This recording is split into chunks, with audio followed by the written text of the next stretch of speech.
Hey, it's Bree here. Welcome to my YouTube channel. I'm super excited to have you here. Make sure you hit that subscribe button below.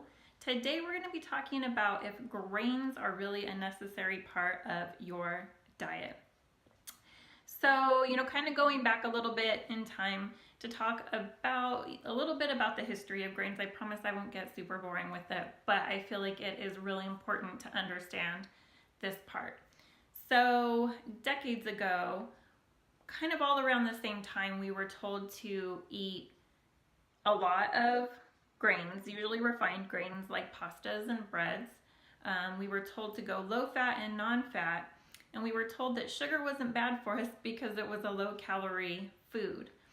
So, now we know that all three of those things are some of the top contributors to the poor health that we're seeing as a nation today.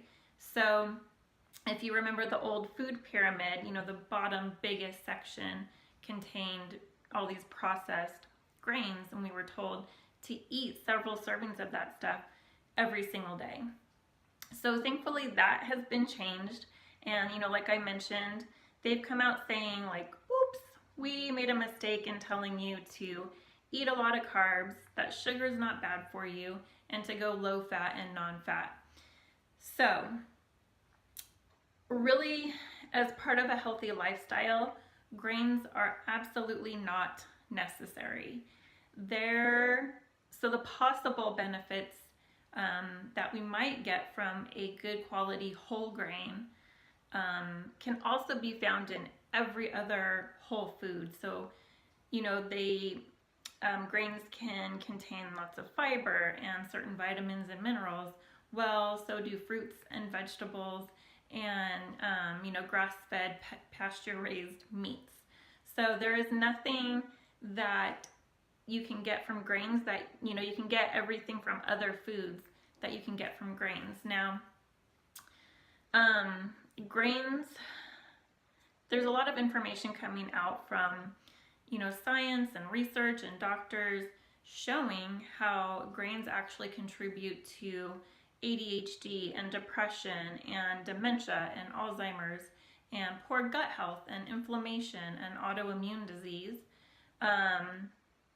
So I don't know, to me it's not really worth the risk of continuing to eat any form of grain when we know that all those things can be linked back to grains. Now, I realize that that a lot of people really like grains. They're easy. You can cook a whole thing of quinoa, for example, and, have it for meals throughout the week. It's easy to grab some bread or some crackers or whatever the case may be. And I feel like a lot of people still kind of have that mentality that we were taught once upon a time that grains are actually necessary in our diet. So, while people eat bread and stuff, and so what I always say is that the front of the package is all about marketing. So next time you go to the store, if you purchase bread or if you're just going down that aisle, look at all the breads and stuff that say whole grain.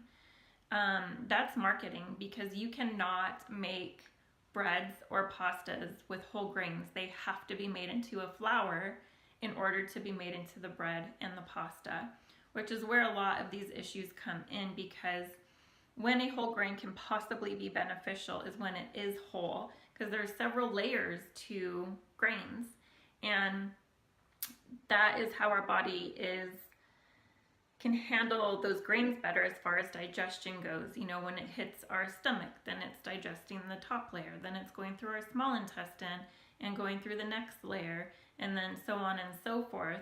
When the grains are pulverized into a flour, everything's mixed up. There aren't any more layers, and then it's just all hitting our stomach all at the same time. So if you're going to continue eating whole grains, make sure that they are actually whole. Also, they have to be organic. This is one of the foods that really should not ever be eaten conventionally, because not only are grains sprayed with pesticides and herbicides while they're growing while they're still in the ground. After they're harvested, they're given another spray because it helps dry them out faster. So with a lot of the poor farming technique out there today, it's just all about churning stuff out as fast as possible, no matter the quality. So those added pesticides and herbicides dry the grains out faster, which helps, the farmer get them out faster, get their money faster, get the next batch of crops growing faster, etc., etc., etc. So you're getting double dose of the sides, the herbicides and pesticides. So grains have to be organic. So again, if you're going to choose to eat grains, make sure that they are whole and organic. Okay. Let me know in the comments if any of this is kind of resonating with you as far as like the symptoms that I mentioned, the diseases that I mentioned, if you think that grains might possibly be an issue for you. And one pretty easy way to determine if grains could possibly be an issue for you is to eliminate them, even if it's just for a week. Eliminate grains completely from your diet, and then slowly add one grain type back into your diet at a time, and just pay really close attention to how your body reacts. You could even keep a food journal, and that'll help make that connection a lot more clear.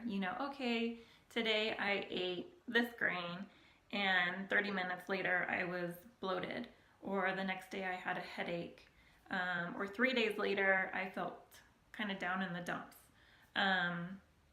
So elimination, test it out, see what happens. Let me know what happens in the comments. So 2 great resources to learn more about the science and the research and medical stuff surrounding grains and how bad they can be for us are 2 books. So one is The Grain Brain, that's written by a neurologist, and then Wheat Belly, which is written by a cardiologist. So please go check those out. Tons of great information. They also give tips and tricks on how to start living without grains, because a lot of people find that to be overwhelming. I found that overwhelming for sure when I first began eliminating grains from my diet. So they give easy ways to go out or hang out with family during holidays and remain grain-free. They also, of course, have recipes in their books. So 2 great books, and I will link to them below as well. So that's it for today. Again, make sure to hit that subscribe button. Let me know if there are any other topics you would like for me to cover in these videos. That's it for me today, guys. Take care.